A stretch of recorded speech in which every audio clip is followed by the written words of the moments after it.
me ask you something, and I want you to be honest with yourself for a second. Have you ever talked to a woman? Everything seemed fine. The conversations were flowing. She was replying, laughing, engaging, and then suddenly, she started changing. Slower replies, less energy, more distance. And you're sitting there thinking, what did I do wrong? Now, here's the uncomfortable truth most people don't say out loud. In many cases, it's not about doing something wrong. It's about what changed in the dynamic. Because attraction doesn't stay strong just because it started strong. It shifts based on experience, emotion, and how someone feels in your presence over time. And this is where most guys get confused. They think the goal is to constantly do more, text more, explain more, prove more, chase more attention. But psychology tells a different story. Human attention is deeply influenced by emotional contrast, meaning we remember and value what stands out, not what is constantly predictable or overwhelming. When everything is always available, always explained, always immediate, the emotional weight reduces. Not because the person is bad, but because the experience becomes flat. Now, let me be clear. This is not about playing games. It's not about ignoring people or pretending not to care. That actually backfires most of the time. This is about understanding something much more important: how emotional memory is built. People tend to miss experiences that feel meaningful, slightly spaced, emotionally engaging, not overly saturated. Not because they are being manipulated, but because the mind naturally values contrast and presence. So if you've ever wondered, how do I actually leave a positive impression that lasts? Or why do some people seem to stick in someone's mind more than others? That's what this video is about. We're going to break it down into 5 simple, real-life ways that affect how someone remembers you, not through tricks, but through behavior, energy, and emotional balance. And as we go through it, you'll probably start noticing something important. It's not about becoming someone else.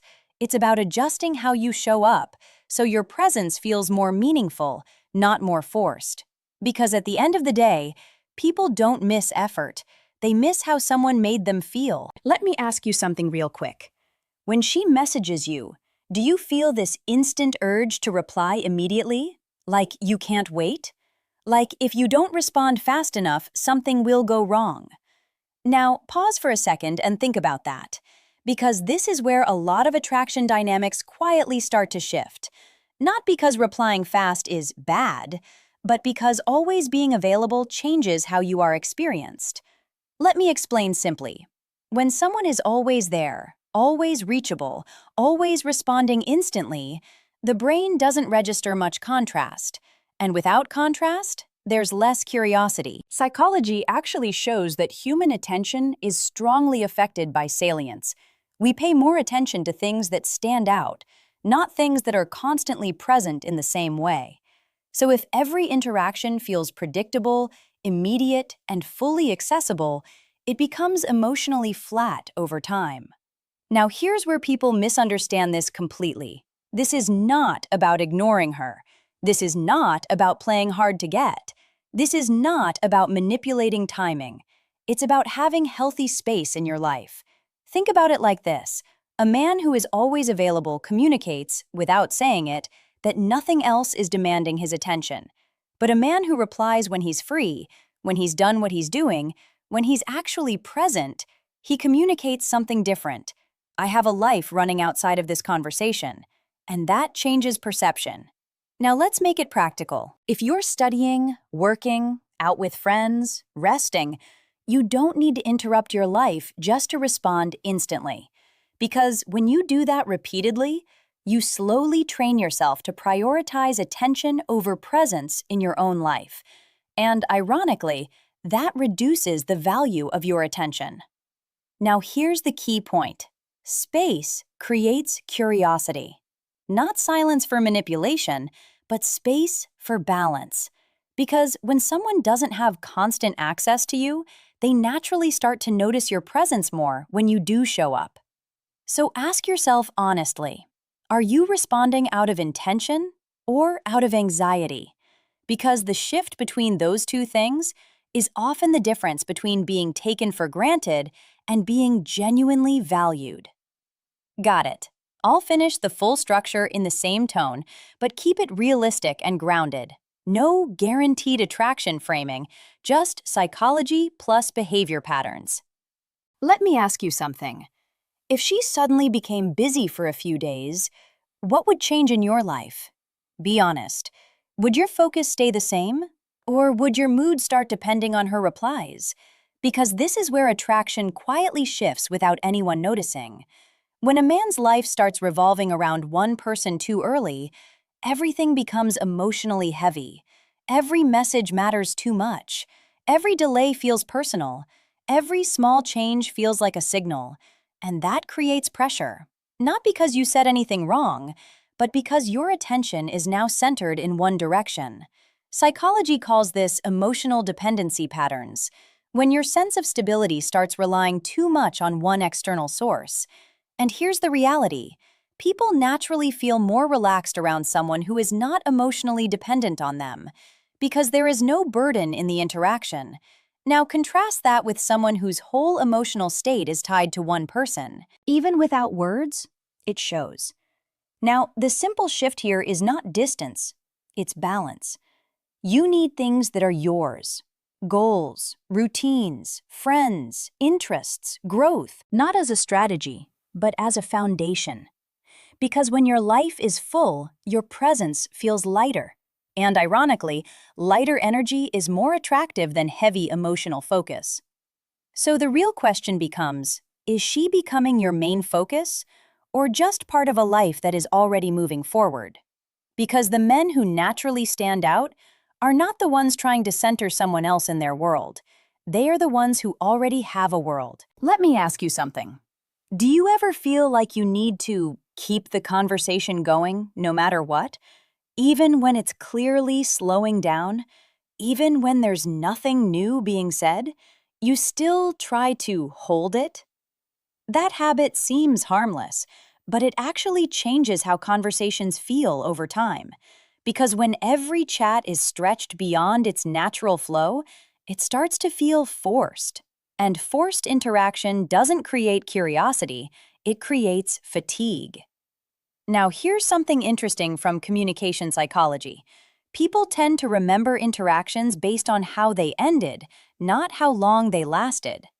That means the final impression carries a lot of emotional weight. So when conversations end naturally, on a good note, with ease, without overextending, it leaves space. And that space is important, because it gives the mind something to replay later. But when conversations are dragged too long until they lose energy, there's nothing emotionally sharp to remember. Now let me be clear. This is not about cutting people off. This is not about disappearing randomly. This is about not forcing interaction past its natural point. Sometimes the strongest thing you can do is simply say, "All right, talk later," and leave it there. No over-explaining, no chasing another topic, no trying to fix silence. Because comfort is built in calm endings, not forced continuations. So ask yourself, are you ending conversations when they still feel good, or only when they become awkward? Because knowing when to stop is just as important as knowing what to say. Let me ask you something. When something changes slightly, a delayed reply, a different tone, a short message, do you instantly start analyzing it, trying to figure out what it means? Because if you do, you're not alone. A lot of people fall into this without realizing it. But here's the problem. When your reactions depend heavily on small emotional changes, it creates instability in how you come across, and people naturally feel more comfortable around emotional stability. Psychology refers to this as emotional regulation, the ability to stay steady instead of reacting impulsively to every small trigger. Now think about real life. If someone is calm, even when things are uncertain, if they don't panic over small shifts, if they don't jump to conclusions immediately, they feel grounded. And grounded people feel safe to be around. But when someone reacts quickly to everything, it creates tension in the interaction. Not because they are bad, but because their emotional state feels unpredictable. Now here's the key point. Stability is not the same as suppression. You're not pretending nothing affects you. You're just not letting every small thing control your reaction. You pause. You observe. You respond when it actually matters. That creates maturity in how you communicate. So ask yourself, are you reacting instantly, or are you responding with awareness? Because emotional stability doesn't just improve relationships, it improves how people experience you. Let's be honest for a second. A lot of people think being memorable means doing more. More talking, more effort, more attention, more presence. But in reality, too much of anything reduces impact. When someone experiences you in a very concentrated, overwhelming way, nothing stands out. It all blends together. But when your presence is balanced, calm, and not excessive, certain moments stand out more clearly. Psychology supports this through something called distinctiveness effect. We tend to remember what feels different, not what feels constant or overwhelming. So instead of trying to fill every silence, every gap, every moment, you allow natural rhythm. You speak when you have something real to say. You show up with intention, not pressure. And that creates contrast. Because people don't remember noise, they remember moments. Now let's bring this together simply. Being memorable is not about intensity, it's about clarity. A calm conversation, a meaningful interaction, a presence that doesn't feel forced. That's what stays in someone's mind. So the real question is, are you trying to be noticed in every moment, or are you allowing your presence to be felt in the right ones? Because sometimes, less of you is what makes more of you stay in someone's mind. Let me say this clearly. Attraction is not something you force, and it's definitely not something you control with tricks or constant effort. It's something that grows through experience, balance, and how someone feels around you over time.